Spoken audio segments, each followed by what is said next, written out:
He's gonna show up in a wheelchair, in a wheelchair, in a wheelchair, in a wheelchair, in a wheelchair, neck brace in a wheelchair. Well, then again, according to this, well, he has no choice because apparently he has lymphoma. Okay. Lymphoma is something I'm actually kind of paranoid about for some reason because, well, I don't know. I started reading about lymphoma. I started seeing people actually die of lymphoma, and all of a sudden, like, whenever I take a bath, I would feel my own armpits and my own groin. Is there a swollen lymph node somewhere? But yeah, Ricardo Morales, the president and CEO of PhilHealth. Oh boy, he is undergoing chemotherapy and he does look like someone who is going through cancer treatments. Okay, kind of excuse, but still, PhilHealth screwed up. They screwed up big time. 15 billion pesos. Come on, man. That's not a small sum. That's for healthcare. Come on.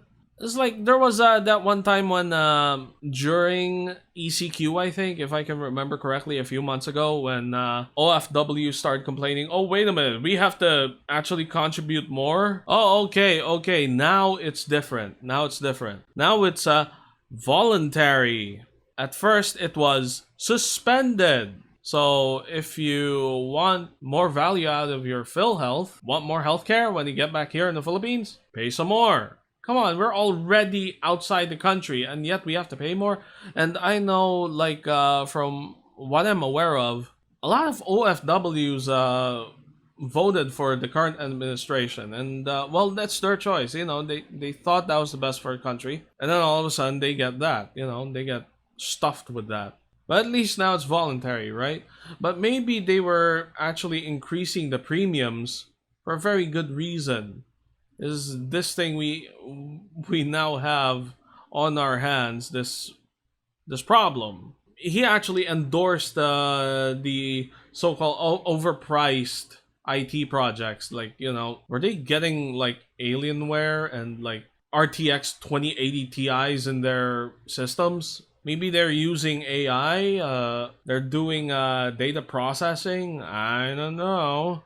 21 million pesos for Adobe Master Collection, 42 million for identity management software, which is, well, you know, to be fair, that's a database. Okay, maybe you have to hire people to set it up for you. 21 million for office productivity software. Come on. You could use Google Docs, you bitch. 25 million for application server, virtualization licenses, and support maintenance. Okay, that's fine because virtualization, not everyone knows how to do it. Mind you, it's just VBox and you run Linux in there or something. I don't know what they do for health insurance. 21 million for office productivity software though. How much do you have to pay for a word processor, huh? Or a spreadsheet software? But maybe they insisted on Microsoft Office 365. Is that still the current version? I don't know. I don't use MS Office anymore.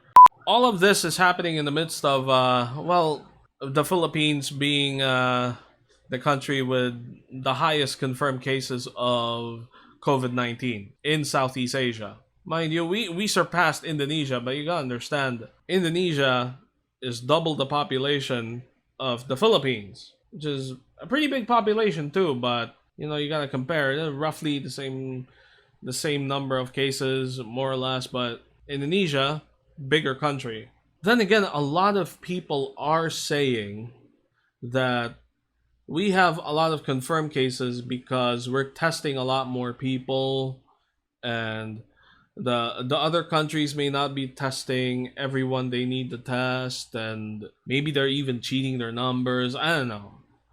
Who knows what's happening in other countries? Can if there are people in those countries like Indonesia living in those countries, can you tell me what's going on in your country when it comes to COVID-19 testing? Like here in the Philippines, people were calling for mass testing. Come on, you got this big chunk of money on loan or donated or whatever. Like they were able to get a hold of a big chunk of money, and Why not use it for mass testing? To be fair, mass testing means the same individual would want to get tested regularly over time and multiply that by the number of people in the Philippines, or at least in Metro Manila, the costs stack high. And as I discussed in the previous video concerning, well, roughly this topic, the the price for mass testing, well, right now is around 4,000 pesos if you want to take it at a good hospital. There are some free testing facilities, but you're gonna have to wait a bit or something. I don't know. I should get tested myself. Then again, I'm barely out of the house. Like, when was the last time I left the house? Last week, Wednesday?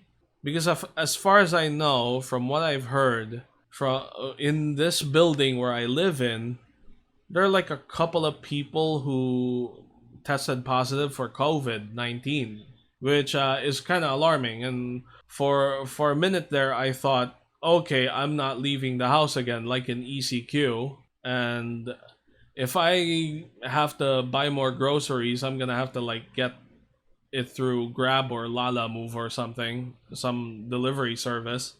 But I don't know. This is what's being put forth in this post. He got sources though. Look at that. He's got sources. I may have to check those sources. But he does say about foreign governments lying about their COVID numbers. Just outright said they're lying about it. I don't know. I hope this won't come back and bite them in the ass. I'm dubious about the numbers being reported by countries like Thailand, Vietnam, and Taiwan. I do not think Indonesia is underreporting. They just have minimal testing capacity. What about our testing capacity? Is it at maximum? Remember, these countries imposed travel restrictions later than the Philippines, which banned travelers from China as early as February 2. Really? Alright. Taiwan prohibited entry on March 19, 4 days after our ECQ. Thailand imposed travel restrictions on March 26, while Vietnam suspended entry for all foreigners on March 22. Indonesia prohibited entry on April 1, April Fools, but all these countries have been conducting tests on a very limited capacity. This is deliberate due to political reasons. Okay. I'm skeptical about this, but I'm also skeptical about the other countries anyway. That's why I'm asking you if there are foreigners living in those countries who know about this stuff. Please let me know.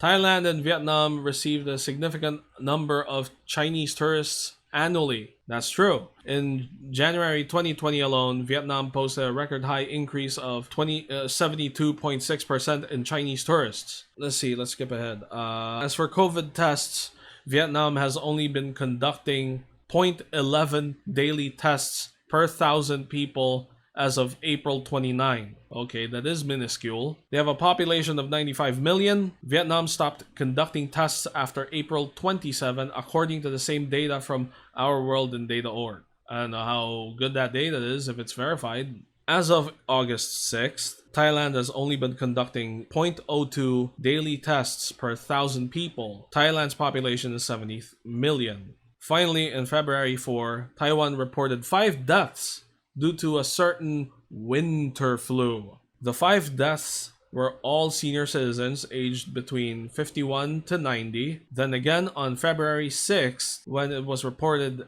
56 deaths due to the H1N1 virus affected respiratory failure, according to authorities. Okay, and apparently he has a source on this. So far, Taiwan has only reported 7 deaths from COVID-19.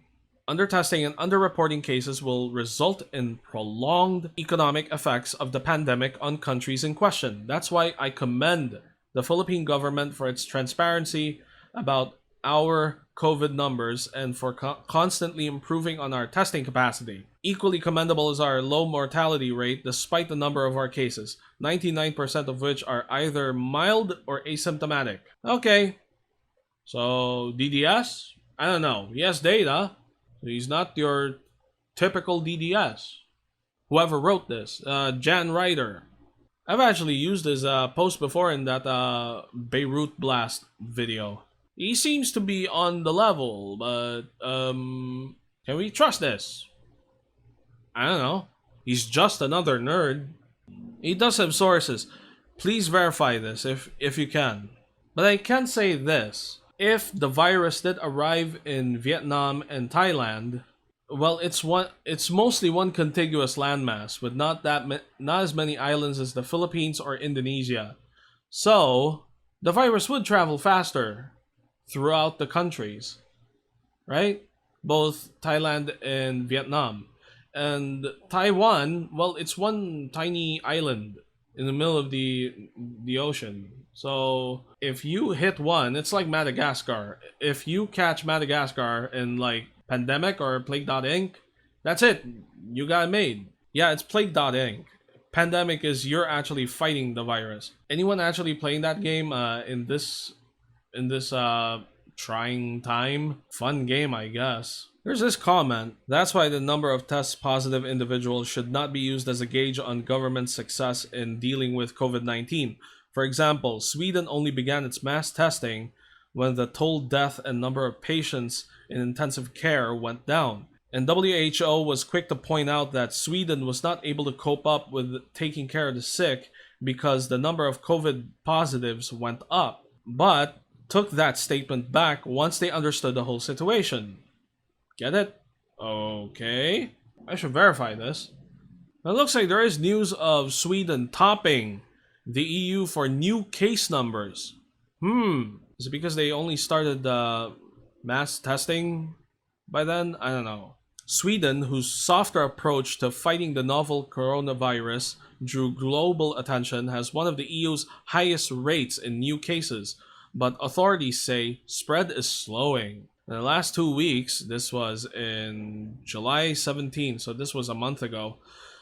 In the last 2 weeks, Sweden was only second to Luxembourg in the EU in terms of new cases per capita, with new infections more than 6 times the European Union average. Unlike most European nations, Sweden never imposed a lockdown and made headlines for its high death toll. Oh, so it is. Misinformation and decontextualization. International media reporting on Sweden and COVID-19. 6 main narratives emerged in the international media reporting on Sweden during the first month of the COVID-19 pandemic. 1. Life is normal in Sweden. 2. Sweden has a herd immunity strategy. 3. Sweden is not following expert advice. 4. Sweden is not following WHO recommendations. 5. The Swedish approach is failing. And 6. Swedes trust the government. Okay, so there is something there. Let's look at Taiwan.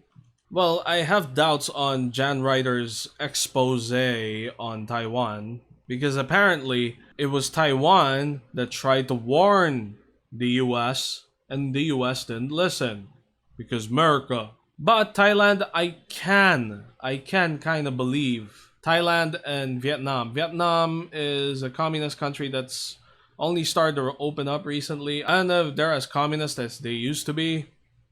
I do know that they only had cars for like the past 10 years or something. I don't know. Thailand, meanwhile, their government is a military junta.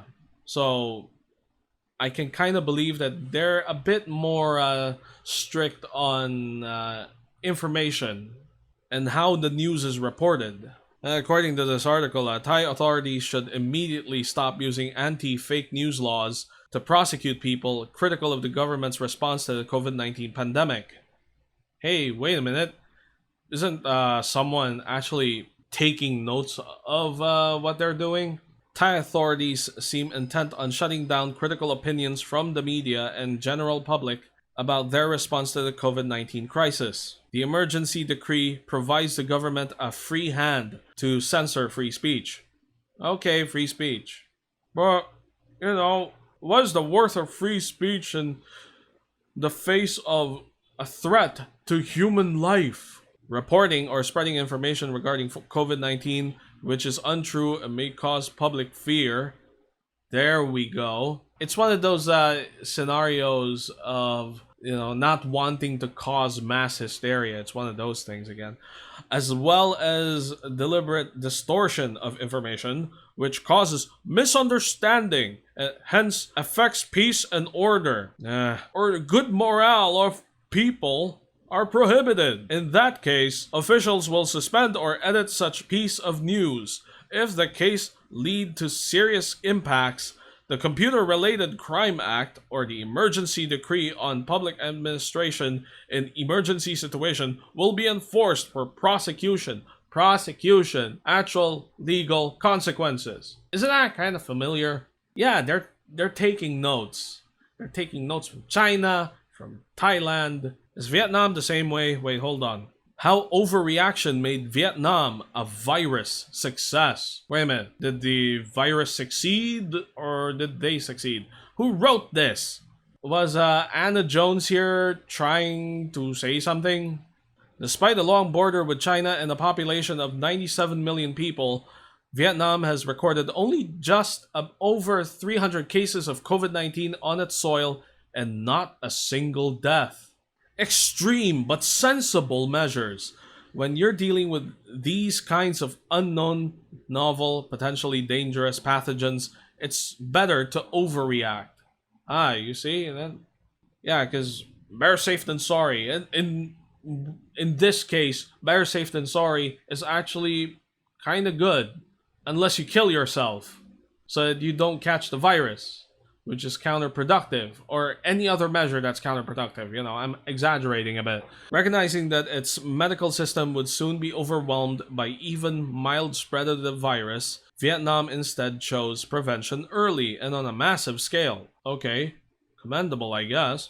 By early January, before it had any confirmed cases, Vietnam's government was initiating drastic action to prepare for this mysterious new pneumonia, which had at this point killed 2 people in Wuhan. Cool, so they reacted immediately? Well, according to this article, they did. This is a country that has dealt with a lot of outbreaks in the past. From SARS in 2003 to avian influenza in 2010, and large outbreaks of measles and dengue. Well, it is Vietnam. Everyone in quarantine was tested, sick or not, and he says it's clear that 40% of Vietnam's confirmed cases would have had no idea they had the virus had they not been tested. Okay, says here they were tested. What did Jan Ryder say? As mentioned, yeah, they're not conducting as many tests and stopped conducting tests after April 27 according to this source though. Is it reliable? I don't know. I'm not a trained journalist. I'm not a trained epidemiologist. I'm not an expert in the subject matter. I'm just looking at all this and trying to figure out if people are actually doing the right thing. I don't know, man. I'm just reading stuff online. That's why I'm making a video about this, so I can get more info from you guys. Because, well, I'm lazy. I can't read all this. Come on, I have a day job. I read enough and, like, see the headlines and, the subheadings and try to figure out, okay, this is what this article is trying to say, and okay, gotta get back to work. It's not to say that I don't value accurate information. I do. I definitely do. That's why I'm trying to look through this. I may have to look at these sources later on. He did link like 15 different sources here, which is a good thing. That is in past 3 months. Mothership Singapore. 56 people in Taiwan died of H1N1 flu virus affected respiratory failure in past 3 months. And this was dated February 6. So it dates all the way back to December. And well, it's Taiwan. Are people going back and forth from mainland China to Taiwan? Likely. Now, of course, if they put forth an article like this, it means they find something suspect. There's a pattern that may not seem to be that straightforward. By the way, I don't prepare for these videos. I just get a bunch of links and then I open them up and then I open OBS and Streamlabs OBS and start recording. So yeah, that means I don't read everything thoroughly before I make these videos because, well, I have a day job and I got other stuff to do, and I got more videos to make, and after this, I'm gonna have to edit it. And yes, I am making excuses because I'm lazy and stupid. Why are you listening to me, huh? But the point I'm getting at is, who is telling the truth? We don't know for sure. Like this guy, backed up by some data, maybe. Don't know how robust the data is. I am questioning the robustness of the data, especially with the Taiwan thing. Like, okay, but for the rest, like with Thailand, definitely, Vietnam, okay, but maybe it's because their prevention strategy was indeed effective. Who knows? Maybe they did succeed where others failed. Look, I'm not trying to say anything concrete here. After this video, I'm gonna have more questions than answers upon seeing all of this stuff. And meanwhile, what is the best solution apparently? Well, social distancing, even at home. What, in Filipino homes? Are you sure about that? Like close-knit families living in fairly small houses? And before you say, hey, wait a minute, we've had pandemics before. Why are we reacting so insanely to this one, so crazily? There are a number of important metrics in epidemiology. Some include incident rates, morbidity rates, mortality rates, hospitalization rates, and many others. So only focusing on the cases makes no sense, especially when these two diseases, H1N1 and SARS-CoV-2, are very different. That's right. I guess this guy is like Jan Ryder, but he's American and a military veteran, apparently. And I do like his closing thoughts. Accuracy is key when we discuss public issues. But misinformation and disinformation and misleading information like this one are in no short supply to mull our efforts. We need to be more vigilant in what we share because believing inaccurate information can have substantial negative consequences for us all. Exactly. And inaccurate information is so much easier to spread than accurate information. This short meme probably took only a few seconds to make and takes only one click to share. Oh, this meme. Cherry-picked information. Only 56 million cases to go until we reach H1N1, swine flu, cases from 2009. Remind me again, how long were schools shut down for back then?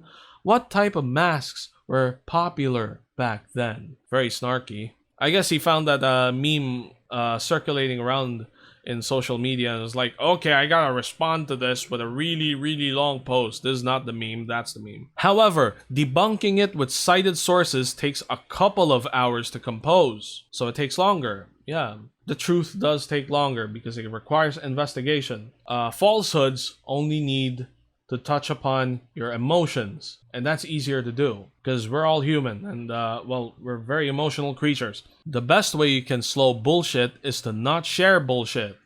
Use skeptical inquiry.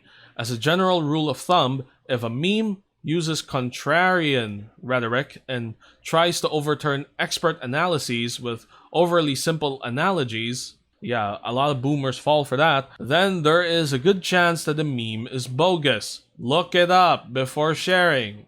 Moreover, if it appeals to your preconceptions, then there is even more need for skeptical inquiry, no less.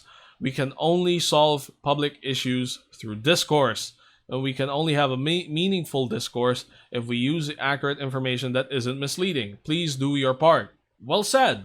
Now you gotta understand this whole COVID-19 thing right now still happening. We're in MECQ, Modified Enhanced Community Quarantine, if I remember correctly. Amid all this, we are now in a recession. This is not just for the Philippines. This is also true for the whole world. Because, come on, so many things got shut down. So many things has to stop. 2020 has put the world on more or less a pause button. And our gross domestic product shrank 16.5% because, well, not as many people are able to spend money, and a lot of people lost their jobs, and compound that with a lot of other stuff that has been going on. And then this is not only happening in the Philippines, it's also happening in other parts of the world, many other parts of the world. And technically, if GDP shrinks at a certain rate, boom, recession, because it affects a lot of things. It affects a lot of businesses.